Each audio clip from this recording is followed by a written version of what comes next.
Bienvenidos a todos a esta nueva Open Class en la cual vamos a continuar con este ciclo de clases en abierto, de charlas, de sesiones de formación dirigidas tanto a nuestros alumnos de los másteres de prevención de riesgos laborales y de sistemas integrados de gestión impartidos por la Universidad Internacional de La Rioja. Mi nombre es Fermín Torrano y actualmente soy el coordinador académico de ambos títulos. Hoy, como os decía, vamos a continuar con estas sesiones de Open Class y en concreto hablaremos del tema de la gestión y el control de los riesgos químicos en laboratorios. Qué duda cabe, todos lo conocemos, que la exposición de los trabajadores a los agentes químicos es un riesgo que debe ser evitado a toda costa por las consecuencias que entraña. Sin embargo, en este campo, como nos comentará a continuación nuestro ponente invitado, el profesor Efrén Pérez, profesor de la casa de ambos títulos, pues nos encontramos con una ausencia clara de formación y de información, sobre todo en el caso de aquellos técnicos de prevención cuyas formaciones académicas pues no sean afines a este tema o a este campo o disciplina de la química. Asimismo, también podemos observar cómo, además de esta ausencia de formación, pues nos podemos encontrar con una falta de procedimientos adecuados para gestionar todo el tema de los agentes, de las sustancias químicas, así como un conocimiento específico y propio sobre las sustancias que se utilizan habitualmente en un laboratorio.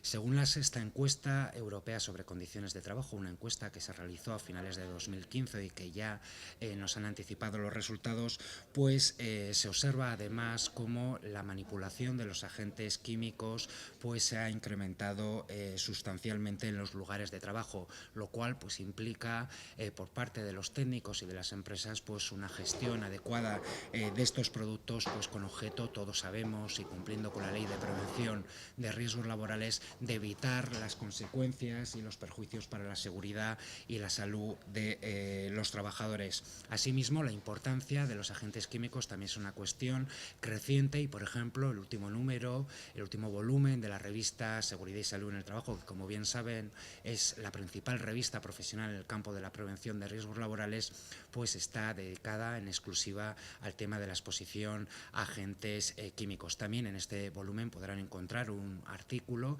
sobre metodologías para la evaluación psicosocial que hemos elaborado varias personas del departamento. Entonces, sin más dilación y antes de que comience la charla, nuestro profesor invitado, el profesor Efrén Pérez, me gustaría resaltar y entresacar algunas cuestiones de su trayectoria.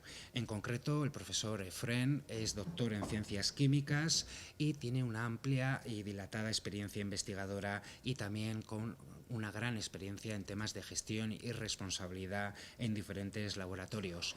Es técnico de prevención, además de ser técnico en cuestiones de medio ambiente y también de calidad. Autor de numerosas publicaciones en revistas de impacto e internacionales a nivel científico y además está acreditado como profesor de universidad privada por la ANECA, por nuestra Agencia Nacional de Evaluación de la Calidad y de la Acreditación. A través de su intervención, pues creo que va a intentar dar respuesta a distintas cuestiones que nos preocupan a todos los técnicos de prevención, sobre todo por esta muchas veces falta de formación o de información, etcétera, y básicamente pues yo creo que tratará de responder a una pregunta clave como es cuáles son los peligros y los riesgos más importantes de un laboratorio, qué información previa deberemos conocer, cotejar o manejar acerca de los agentes químicos y también cuestiones sustanciales relacionadas con la evaluación y con la prevención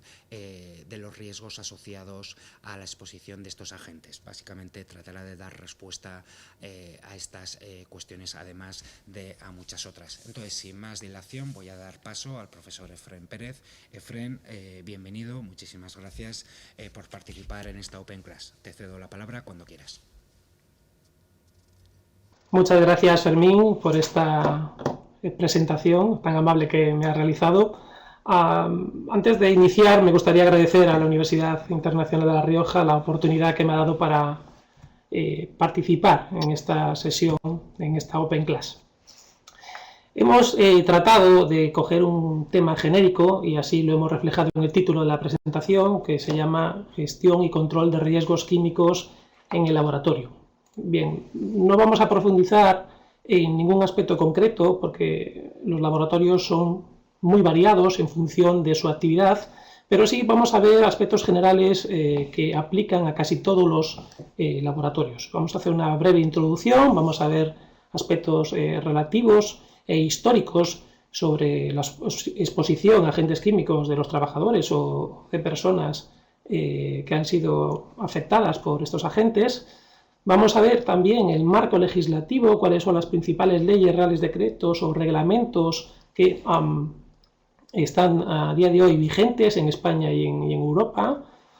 ¿Qué es una ficha de datos de seguridad? Vamos a ver qué es el documento principal donde nos proporciona el mayor número de información posible sobre el manejo de estas sustancias o agentes, cómo se debe etiquetar, y vamos a ver los últimos 3 puntos de este índice, pues qué es una evaluación de riesgos, quién es el responsable, quién debe realizarlo, qué medidas preventivas vamos a tener que plantear a la hora de preservar la calidad de la salud de los trabajadores y que no estén expuestos a accidentes.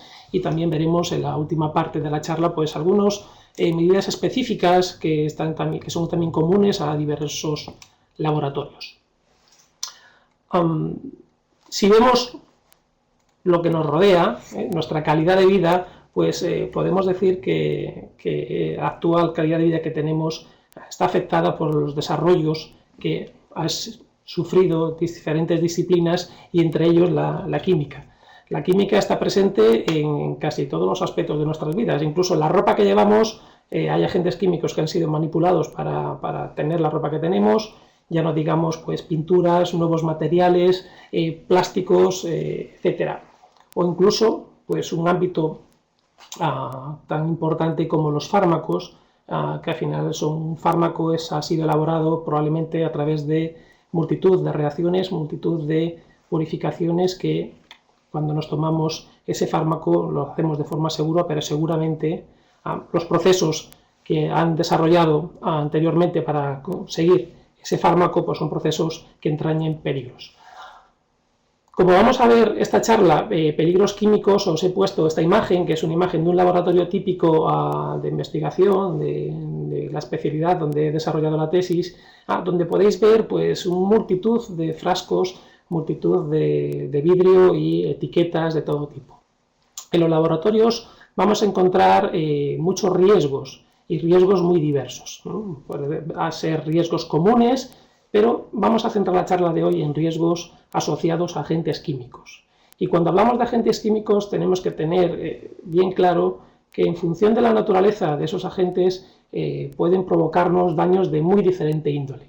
Así os he querido recopilar en esta lista que tenéis a la izquierda pues diferentes actividades o diferentes peligros que entrañen los agentes químicos. Los hay corrosivos, irritantes, asfixiantes por eliminación de oxígeno, pues hay otros que tienen pues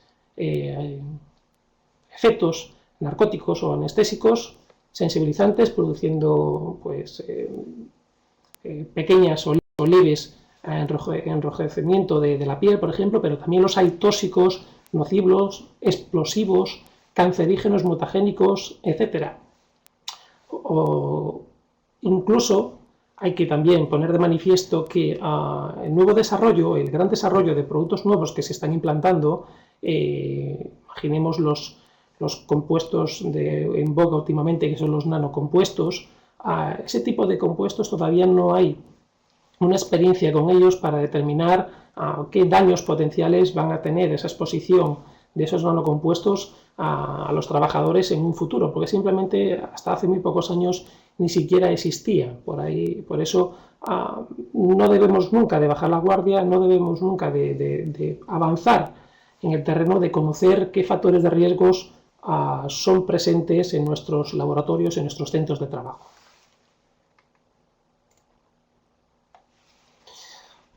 ¿Por qué son peligrosos los agentes químicos? Bueno, pues aquí lo hemos dividido en dos grandes áreas. Primero, por su propia naturaleza. Los agentes químicos tienen unas propiedades físico-químicas determinadas y estas son las que son. Y por lo tanto, muchas veces las manipulamos para intentar de controlarlas y muchas veces esas actividades simplemente, en caso de que estemos presentes, nos van a causar daños. Por tanto, la exposición a los agentes químicos tenemos que relacionar directamente con su propia naturaleza, ¿no? Los compuestos son diferentes, las mezclas son diferentes y, por tanto, cada una de ellas tendrá una respuesta diferente a cada uno de nosotros.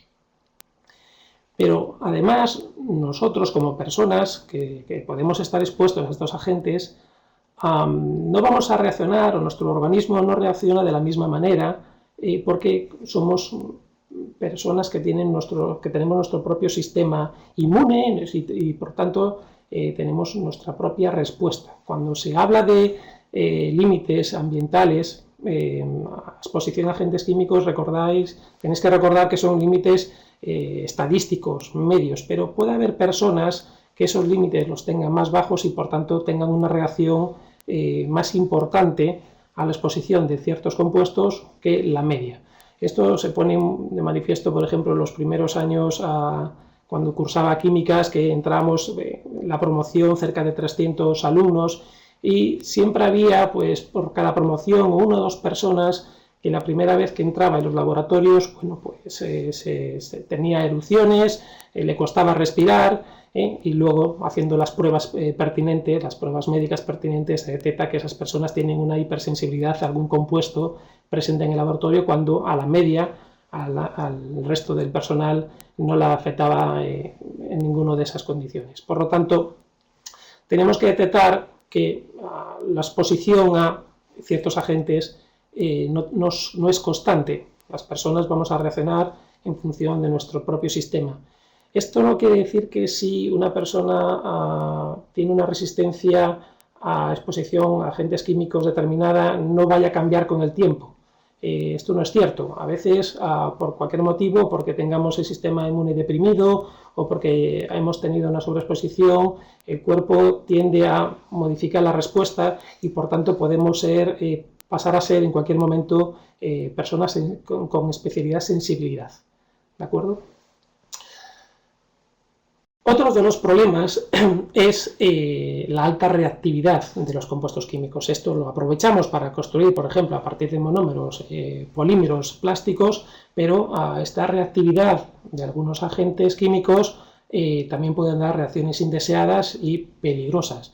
Y por tanto, la formación y el saber manipular estos elementos es algo fundamental. A nadie se le ocurre a día de hoy prestarse a trabajar en un laboratorio químico sin tener unas nociones mínimas que le haga que esa actividad la pueda ejecutar de un modo completamente seguro. Por tanto, aquí es tan importante conocer la reactividad,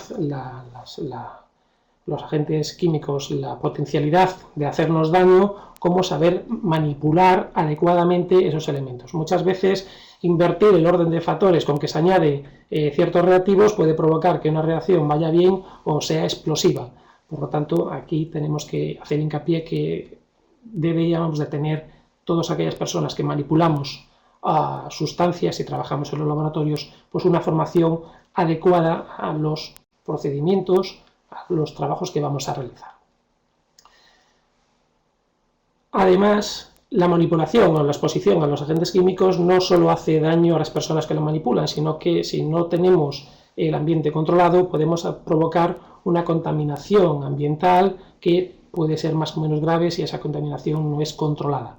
Desgraciadamente, y digo desgraciadamente, muchos agentes químicos no nos producen una respuesta inmediata. Muchos agentes provocan cáncer y el cáncer no suele ser una enfermedad que se manifiesta de un día para otro.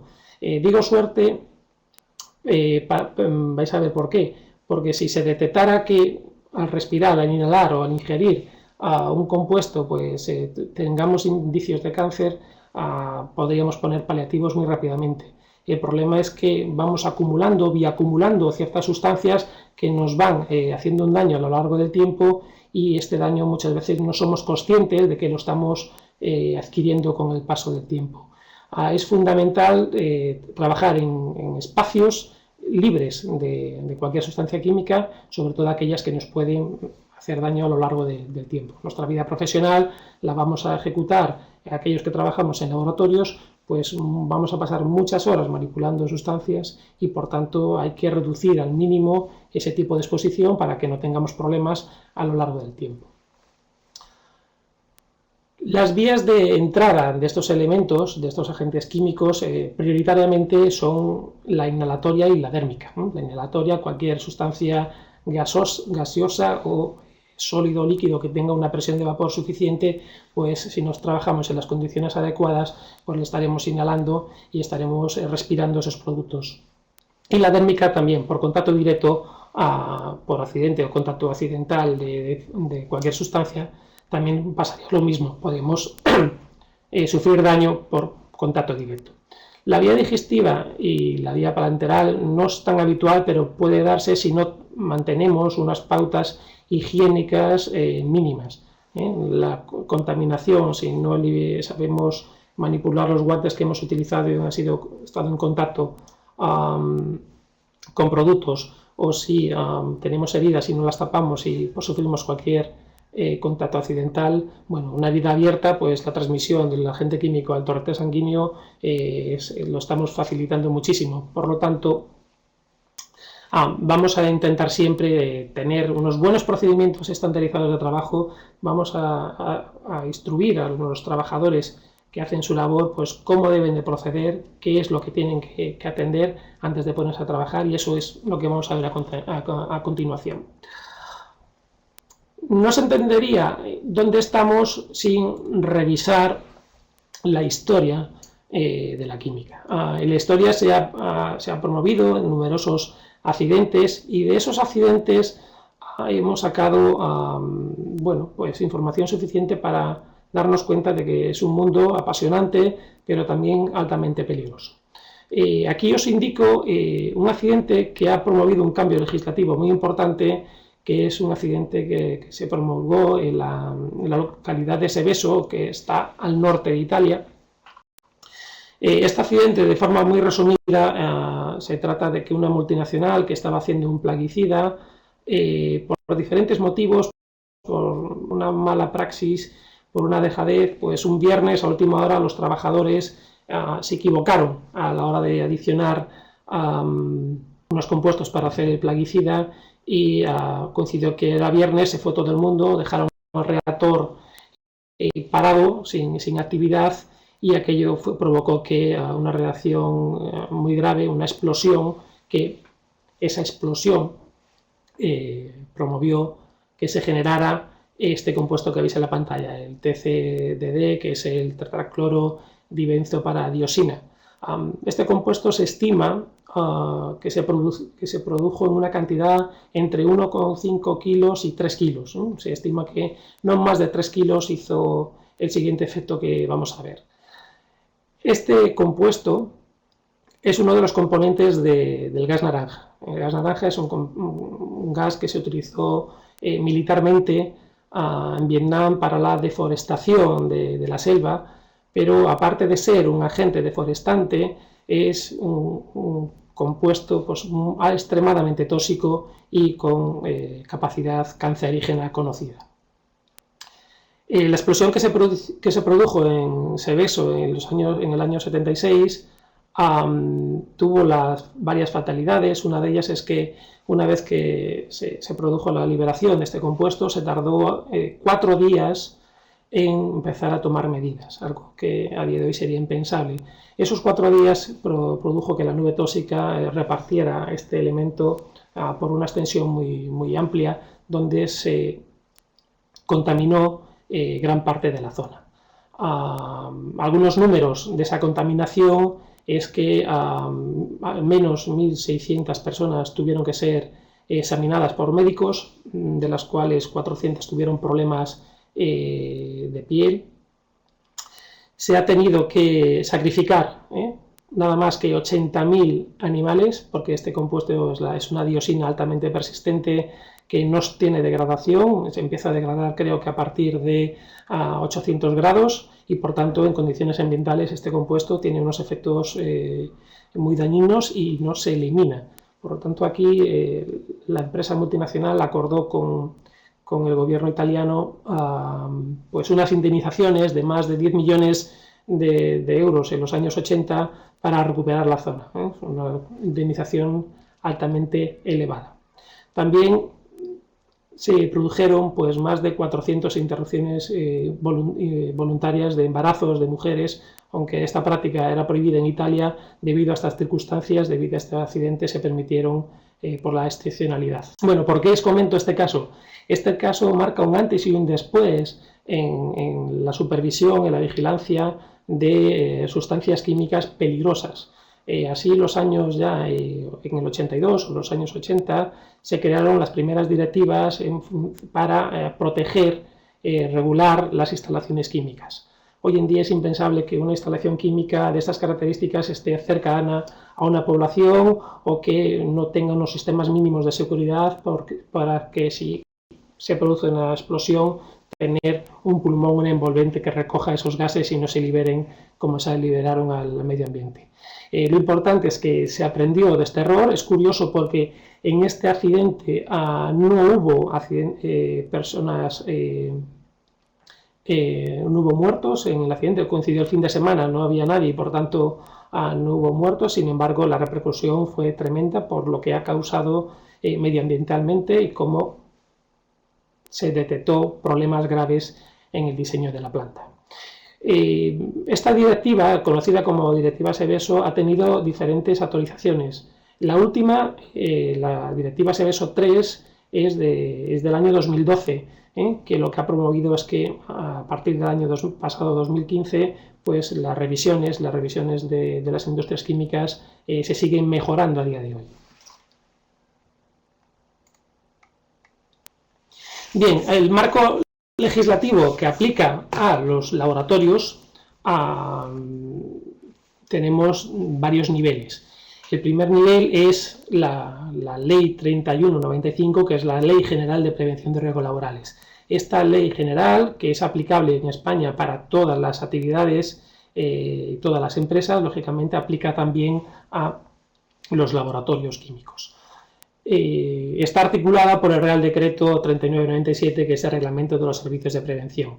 Entre ambas regulaciones, lo más importante que nos atañe ahora es que carga al empresario, el empresario como la persona responsable de contratar a los trabajadores que van a hacer su actividad en el laboratorio, carga al empresario con la responsabilidad de velar por la salud y la seguridad de los trabajadores. Además, también obliga a los trabajadores a que tienen que obedecer, acatar las normas de funcionamiento, las medidas preventivas que, aunque el empresario tiene que proporcionarle, los trabajadores tienen la obligación de hacerlas cumplir y cumplirlas. Por supuesto que este marco general, la Ley 3195 y el Real Decreto 3997, no es suficiente. La peculiaridad de los agentes químicos hizo necesario que se creara una normativa específica y, por tanto, ahí tenéis dos documentos que son el Real Decreto 374 del año 2001, donde se regula la protección de la salud y seguridad de los trabajadores contra riesgos relacionados a agentes químicos durante el trabajo. Y también en el año 97, el Real Decreto 665, pues regula aquellas exposiciones a agentes cancerígenos y mutagénicos y también aquellos relacionados con la reproducción, que son, como no puede ser de otra forma, mucho más exigentes. Como sabéis, el Instituto Nacional de Seguridad y Higiene en el Trabajo pone a nuestra disposición las notas técnicas de prevención, que son buenas prácticas, unas guías donde acometer diferentes vías a la hora de proteger a los trabajadores. De las más de 1000 notas técnicas de prevención que tiene listado el Instituto Nacional de Seguridad y Higiene, pues aproximadamente más del 25% son relacionadas con los laboratorios. Por lo tanto, como veis, La actividad de los laboratorios es una actividad que se intenta proporcionar la máxima información posible, buenas guías de prácticas para que no sufran los trabajadores ningún tipo de daño. Con la formación de la Unión Europea, de la Constitución de la Unión Europea, se dieron cuenta que el libre comercio de productos por toda la Unión Europea era necesario regularlo. Y la Unión Europea decide regularlo a través del reglamento REACH y el reglamento CLP. Los reglamentos son de aplicación directa para todos los Estados miembros, no se necesita una transposición al marco legislativo de cada Estado. Por lo tanto, ahí la importancia, y como veis, que la Unión Europea, concienciada de la importancia, reguló directamente pues, qué agentes químicos estaban autorizados para distribuirse y cuáles estaban pues, restringidos su utilización o incluso prohibido. El reglamento REACH, que se salió en el año 2006, pues empezó a elaborar 5 años antes. Por lo tanto, como veis, no es un reglamento que se haya generado sin poco trabajo. Se ha trabajado durante 5 años y a partir de el año 2007 es de aplicación. Ningún producto en la Unión Europea puede comercializarse, ningún producto, estamos hablando de sustancias químicas peligrosas, si no está autorizado a través de este reglamento. Aquí el reglamento también va a cargar que la responsabilidad de proporcionar información sobre los peligros inherentes a las sustancias va a ser cargado sobre el fabricante, el importador o sobre el distribuidor de esos productos. Es algo fundamental que esos agentes, fabricante, importador o distribuidor, tienen la responsabilidad de que esos productos que mueven o que crean sean seguros para todo el mundo, para los trabajadores que luego los van a manipular o para los consumidores finales. También es el reglamento CLP que se originó en el año 2008, donde se hace una clasificación de los agentes químicos en peligrosos y no peligrosos y diferentes categorías, rige también y regula el etiquetado y cómo se deben basar las sustancias y mezclas. Este es un reglamento que se ha modificado al reglamento anterior de clasificación y etiquetado para intentar armonizarlo con el sistema de las Naciones Unidas. Vamos a ver también a continuación bueno, cuáles son las peculiaridades de este etiquetado. Pero antes de ver el etiquetado, vamos a ver qué es la ficha de datos de seguridad. Como ya os comenté, el reglamento REACH y el CLP lo que ponen de manifiesto es que los productos que se van a comercializar tienen que estar autorizados o su uso restringido o aquellos prohibidos no se podrán comercializar, pero aquellos que lo hagan, aquellos que sean permitida su comercialización, tiene que proporcionarse toda la información necesaria para que la manipulación de estos compuestos sea de una forma segura. Así, las fichas de datos de seguridad recopilan en estos 16 ítems que veis aquí pues una información primordial, muy necesarias cuando queramos manipular sustancias químicas. Los 3 primeros puntos, pues lógicamente la ficha de seguridad de datos tiene que proporcionarnos pues, de qué sustancia o mezcla estamos hablando, quién nos la proporciona, cuáles son los principales peligros y su composición. Pero tiene mucho más información. Esta ficha de seguridad de datos es obligatoria para todas las sustancias químicas peligrosas, independientemente del volumen que estemos manejando. El punto 4 nos da las pautas a seguir frente a primeros auxilios. Tenemos que saber cómo reaccionar en caso de que se sufra un daño o una contaminación o a una exposición a un agente químico porque haya fallado las medidas de seguridad. En la ficha de datos de seguridad tenemos la respuesta que tenemos que acceder a ella con facilidad. Muchos laboratorios, sobre todo laboratorios de investigación, disponemos de muchos compuestos diferentes. Podemos rondar pues, 2.000, 3.000, 4.000 compuestos químicos. Y por lo tanto tenemos que tener a mano estas fichas de datos de seguridad para saber cómo proceder en caso de que hubiera que que necesitar estos datos de primeros auxilios o lucha contra incendios, por ejemplo. Son datos que tenemos que tener fácil acceso. Muchas veces lo tenemos en papel, muchas veces lo tenemos en parte electrónica. Lo importante es que cuando tengamos que utilizarlo podamos acudir a ellos de forma casi inmediata.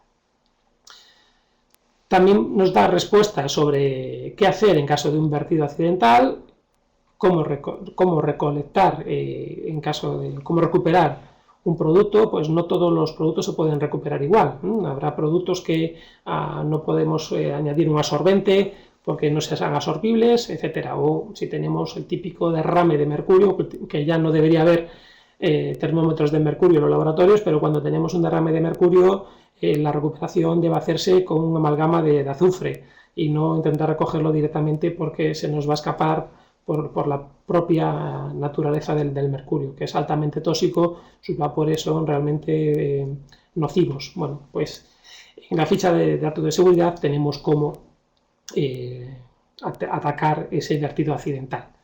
Manipulación y almacenamiento también es información vital de cómo tenemos que manipularlo o cómo tenemos que almacenarlo. Muchas veces se indica que para manipular se necesitan unos equipos de protección individual y se pone guantes o máscara, etcétera. Bueno, aquí lo importante es que tenéis que saber es que no todos los guantes o no todas las gafas son adecuadas para la actividad. Recordar que cuando se crea la ficha de seguridad se crea atendiendo a la naturaleza del compuesto, pero no a la aplicación que le vayamos a dar nosotros. Por lo tanto, no va a ser lo mismo un guante que utilicemos para manipular un producto a través de los envases que sumergir esos guantes en el producto. Los guantes son de diferente categoría y por lo tanto de compuesto de fabricación, y por tanto tendremos que elegir pues aquellos EPIs más adecuados a nuestra propia actividad. Recordar que cuando se crea la ficha de datos de seguridad no se crean pensando en nuestra actividad, sino de los peligros potenciales que tiene esos compuestos. Nos van a decir también las propiedades físico-químicas. Esto es muy útil porque podemos saber si el compuesto o el agente es sólido, gaseoso, líquido, o cuáles son sus puntos de ebullición o cuál es el punto de destello. Esto es información muy útil. Estabilidad y reactividad, información toxicológica y ecológica, cuánto daño se ha medido y si es conocido frente a animales o a la naturaleza.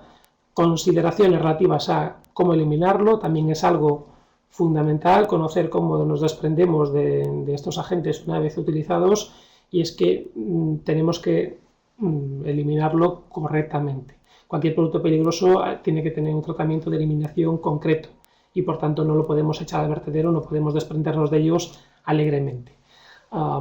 Debemos de conocer esta información de cómo eliminarlos. Y también proporciona la ficha de datos de seguridad pues información relativa al transporte, información reglamentaria u otras informaciones que el fabricante o distribuidor ha considerado interesante recopilar. Si bien, como veis, este documento es el documento base donde nos proporciona la mayor información posible sobre la manipulación de los agentes. El reglamento CLP ha promovido un cambio de etiquetado por esta armonización que os he comentado antes de Naciones Unidas. Recordar que las etiquetas son obligatorias para cualquier agente químico peligroso, pero podemos tener bidones de 100 litros o tener frascos viales que apenas llevan en su interior 50 miligramos o 5 miligramos de una sustancia concreta. Bueno, ahí la etiqueta va a contener una información mínima, pero lógicamente va a ser mucho más reducida que la información que se encuentra en la ficha de datos de seguridad. ¿Qué información vamos a encontrar en una etiqueta? Pues la identificación de producto, qué es lo que conlleva, qué es lo que contiene, quién es el fabricante, y luego pues unos peligros intrínsecos catalogados con las indicaciones de peligro y los consejos de prudencia que, como os digo, el reglamento CLP a partir del año 2015 ya ha variado. Anteriormente teníamos estos pictogramas de fondo naranja y borde negro, y actualmente el reglamento CLP ha modificado este tipo de pictogramas con los rombos rojos con el fondo blanco. Por lo tanto, si tenéis en el laboratorio sustancias o agentes químicos anteriores al 2015, probablemente tengáis la codificación de la izquierda con las frases R y S de peligro y prudencia, y a partir del año 2015 ya solo deberían llegaros las indicaciones de peligro con las frases H y P.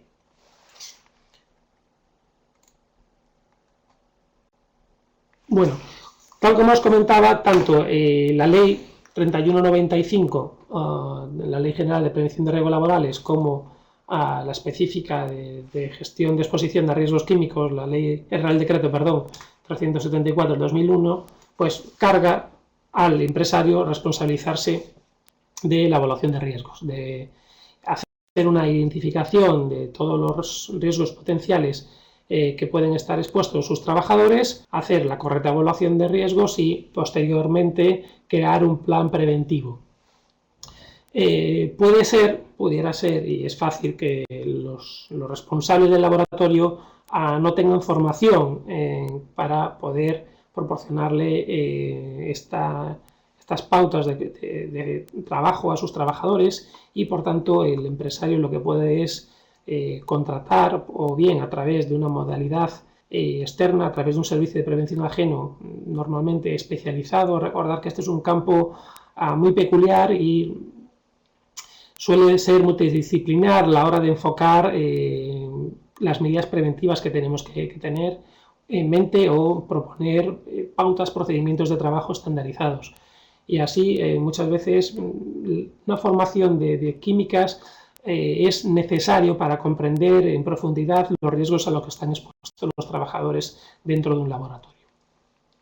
Lo primero que debería hacer el empresario o el técnico de prevención, en su caso, para hacer una buena evaluación de riesgo, es identificar todos los riesgos químicos que están presentes, y por lo tanto tiene que hacer una recopilación de todos los agentes químicos que están dentro de su centro de trabajo. Conocer qué trabajadores están expuestos y en qué zonas. Para eso tiene que recopilar irse por las fichas de datos de seguridad que hemos visto, cuánta información tenemos disponible para ver, bueno, pues cuánto de peligrosas son las sustancias que los profesionales tienen que manejar.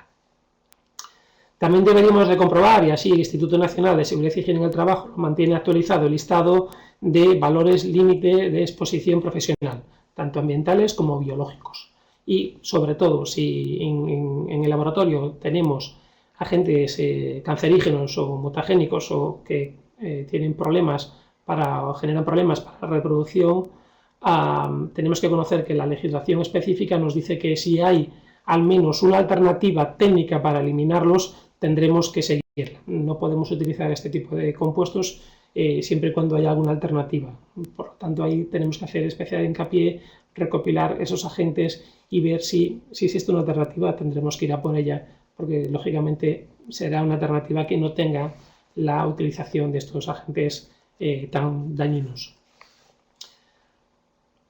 No solo debemos de recopilar toda esa información, sino a la vez la ley lo que nos obliga es en la evaluación de riesgos, una vez identificados, como mínimo estimar la probabilidad de que estos factores de riesgo se materialicen y las consecuencias. Y para ello, para saber las consecuencias, también es muy importante conocer qué volumen tenemos, cuántas veces se van a utilizar, con cuánta intensidad, etcétera. Con toda esta información, y una vez aplicado el método de evaluación de riesgos acorde a nuestra actividad, pues tenemos que generar un plan de prevención. Este plan de prevención, vamos a ver a continuación, que tiene unas priorizaciones, que las medidas preventivas no pueden estar desordenadas, tienen que ser necesariamente redactadas con una prioridad. Y lo último que me quedaba por apuntar es que la evaluación de riesgos no solo es necesaria para los puestos de trabajo, sino que si en un futuro se prevé que tengamos que hacer un mantenimiento o cualquier reparación de instalaciones, equipamiento, estos puestos de trabajo también tienen que ser analizados y evaluados. Y por lo tanto también tenemos que proporcionarle a los trabajadores de mantenimiento que vengan a hacer una reparación pues, todos los medios necesarios para que esa actividad se haga en unas condiciones adecuadas. Como procedimiento general, ¿cómo vamos a actuar frente a agentes químicos? Bueno, primero tendremos que ver si realmente la utilización de ese agente químico es necesario. Es la prioridad 1. Siempre que podamos eliminarlo, vamos a eliminarlo. Bien, porque tengamos un proceso alternativo que donde el agente ya no es necesario, o que tengamos la alternativa de modificar este procedimiento y por tanto también eliminaremos el agente químico. Cualquiera de las dos opciones, si fuera factible, deberíamos hacerlo. Muchas veces, desgraciadamente, la eliminación no es posible de ese agente químico, pero sí una sustitución. Y aquí os he puesto en la sustitución un ejemplo muy clásico. Si tenemos que hacer una reacción y en la reacción tenemos que utilizar benceno, sabemos que los valores límite ambiental del benceno es 0,5 ppm, es una sustancia altamente cancerígena. Si sustituimos el benceno por el tolueno es más permisivo y el valor límite ambiental ya está en 50 ppm. Y si en vez de tolueno podemos pasar a acetona, sería fantástico, porque el valor límite ambiental serían 500. No siempre, desgraciadamente, no siempre es posible esta sustitución. Muchas reacciones, por ejemplo, se dan en benceno y mal en tolueno y no se dan acetona. Pero lo que hay que hacer es intentar que la química sea lo más amigablemente posible, que sea una química verde y, por tanto, intentar siempre sustituir. Muchas veces no es posible, pero por lo menos si alguien lo ha hecho y eso funciona, deberíamos implementarlo. Y cuando la eliminación o la sustitución no funcione, pues no nos queda más remedio que aplicar medidas de control. Las medidas de control siempre tienen que estar priorizadas, y así lo dice la legislación en el Real Decreto 374/2001. Dice que las medidas preventivas, preferiblemente, prioritariamente, deben de estar centradas en el foco, en el agente químico que queremos controlar. Cuando esto no es posible, o si no son suficientes esas medidas, pues acudiremos a controlar el medio difusor, y cuando las medidas tampoco sean suficientes, pasaríamos al trabajador. Las medidas propuestas al trabajador, los equipos de protección individual, sería la última opción, porque si falla un equipo de protección individual, exponemos al trabajador al contacto directo de esos agentes químicos. Por lo tanto, la ley así lo pone de manifiesto y prioriza el orden de actuación.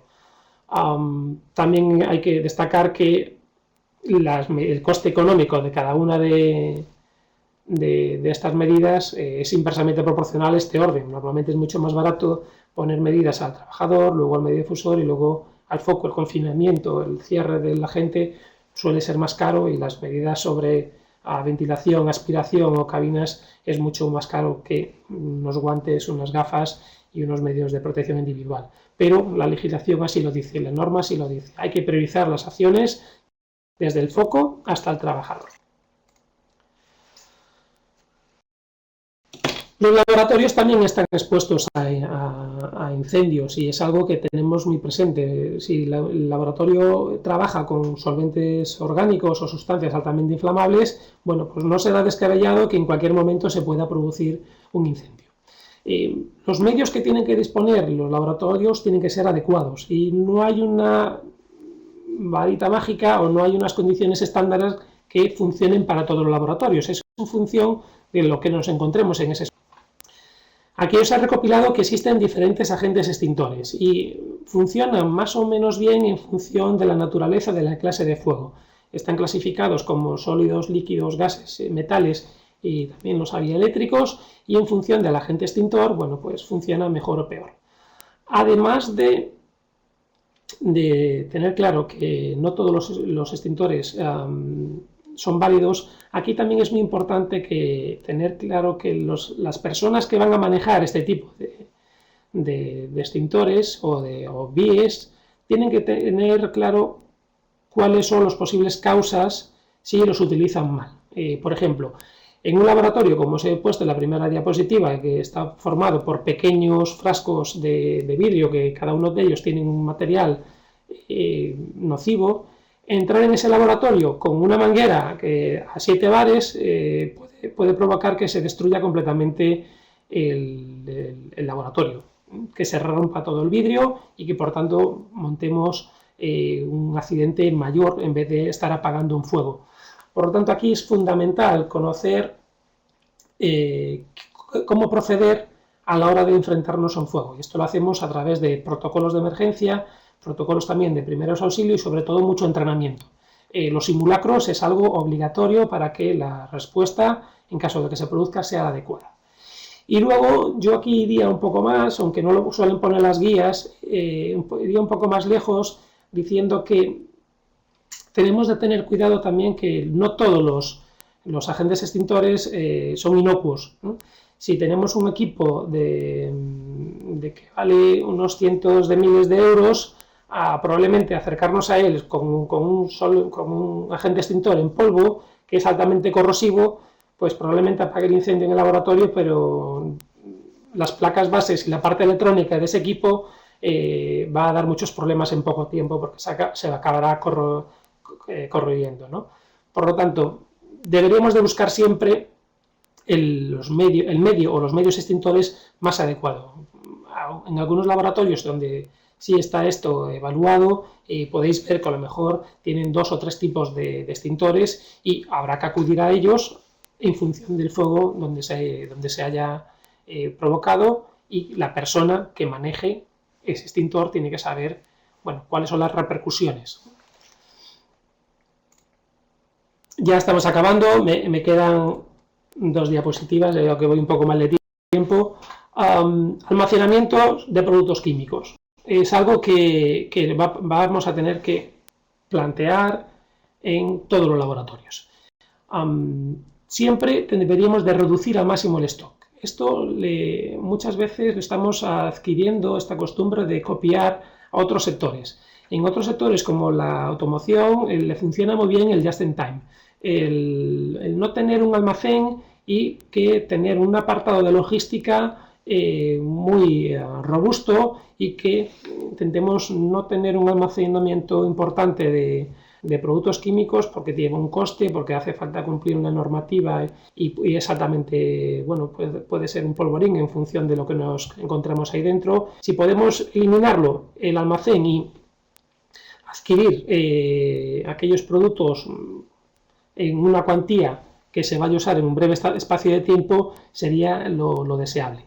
De todos modos, los compuestos que se van a almacenar, nunca puede ser el orden alfabético el criterio de almacenaje. Esto es algo que suele hacerse, sobre todo si tenemos un gran número de elementos, un gran número de envases, pero tenemos que saber que hay que separar, los diferentes agentes en función de su compatibilidad. Y dentro de aquellos compatibles, pues ahí sí que podemos hacer una ordenación por orden alfabético, porque ahí ya esos sustancias no tendrían problemas de incompatibilidades.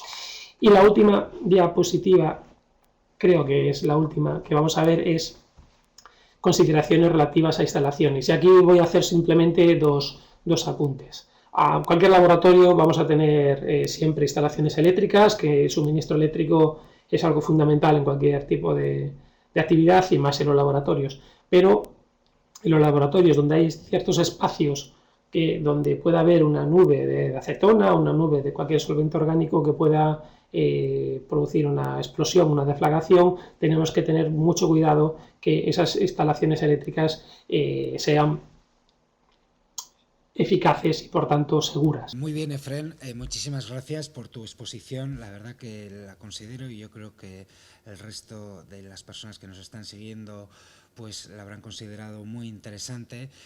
Yo entiendo también que, pues bueno, resumir todo este asunto tan amplio, tan complejo, tan técnico en unos pocos minutos es una tarea casi imposible, ¿no? Además, ahí se suma el hecho de que, pues yo creo que también eres un apasionado de la química, de tu trabajo, tanto a nivel de investigación como también al nivel de docencia, ¿no? Por tanto, pues bueno, yo creo que nos has transmitido este interés, esta pasión que tienes por este campo de la química, y trasladado al ámbito de la prevención de riesgos laborales, de sistemas de gestión, pues yo creo que también ha quedado reflejado claramente cómo es necesario dentro de este campo y para realizar esta gestión adecuada de los riesgos asociados a las sustancias químicas, pues es totalmente necesario pues poseer de un conocimiento, conocer también unos procedimientos y pues bueno, una vez más por la necesidad de reciclarnos, de avanzar en nuestra formación continua y en la formación o aprendizaje a lo largo de nuestra existencia, ¿no? Yo creo que esto es algo indudablemente necesario dentro de este campo.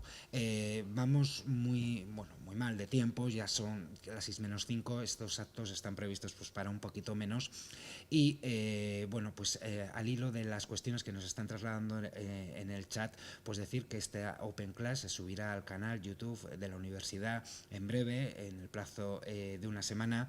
¿Hay alguna duda que nos trasladan los alumnos? Vamos a responder, si te parece, Efren, muy brevemente. En concreto, Pedro Joaquín pues comentaba el tema de los residuos, que creo que en España hay una ley que se actualizó en el año 2012, la ley de residuos. Si puedes comentarlo tú, por favor. Lo principal es que la gestión de los residuos tiene que ser adecuada. Hasta no hace mucho tiempo, pues la aplicación de la ley sobre residuos no se llevaba a cabo, ¿no? Incluso a nivel industrial. Podemos tener ejemplos de que actividades, sobre todo pinturas, que generaban un montón de solventes, se estaban tirando directamente al medio ambiente. Esto ha pasado a estar más controlado y por lo tanto hoy en día la gestión de los residuos tiene que estar realizada por empresas autorizadas, acreditadas por la administración para poder hacer ese tipo de gestión. Por lo tanto, como he puesto en la primera diapositiva, estas sustancias, la mayoría de ellas son persistentes, y por lo tanto para destruirlas hay que destruirlas con un procedimiento concreto. Podemos decir que sustancias persistentes necesitan mucha más temperatura y tiene que haber un proceso de incinerización importante.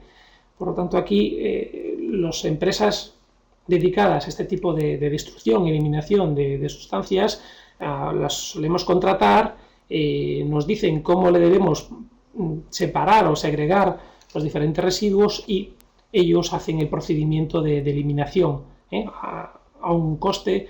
Lógicamente, cuanto más peligrosa o más volumen le estemos dando, más coste asociado a esa eliminación. Pero esas empresas tienen que estar acreditadas por la administración. No todo el mundo puede hacer la eliminación. Bien, pues nada, pues vamos a dar por terminada esta Open Class. Esperemos que haya sido interesante para todas las personas, alumnos y futuros estudiantes, que esperamos sinceramente verles por nuestras aulas virtuales en breve, en concreto en una convocatoria nueva en primavera que comenzará. Y bueno, pues agradeciendo su atención también a ti, Efren, por la exposición y por tu interés en todos estos asuntos, y también emplazando en último lugar a todas las personas interesadas a la próxima Open Class que tendrá lugar la próxima semana y en la cual el profesor Joaquín Durán pues nos hablará acerca de la implantación de la nueva versión de la ISO 14001 en la empresa. Espero que también, al igual que ha sido la charla de hoy, pues sea también fructífera e interesante. Gracias y adiós.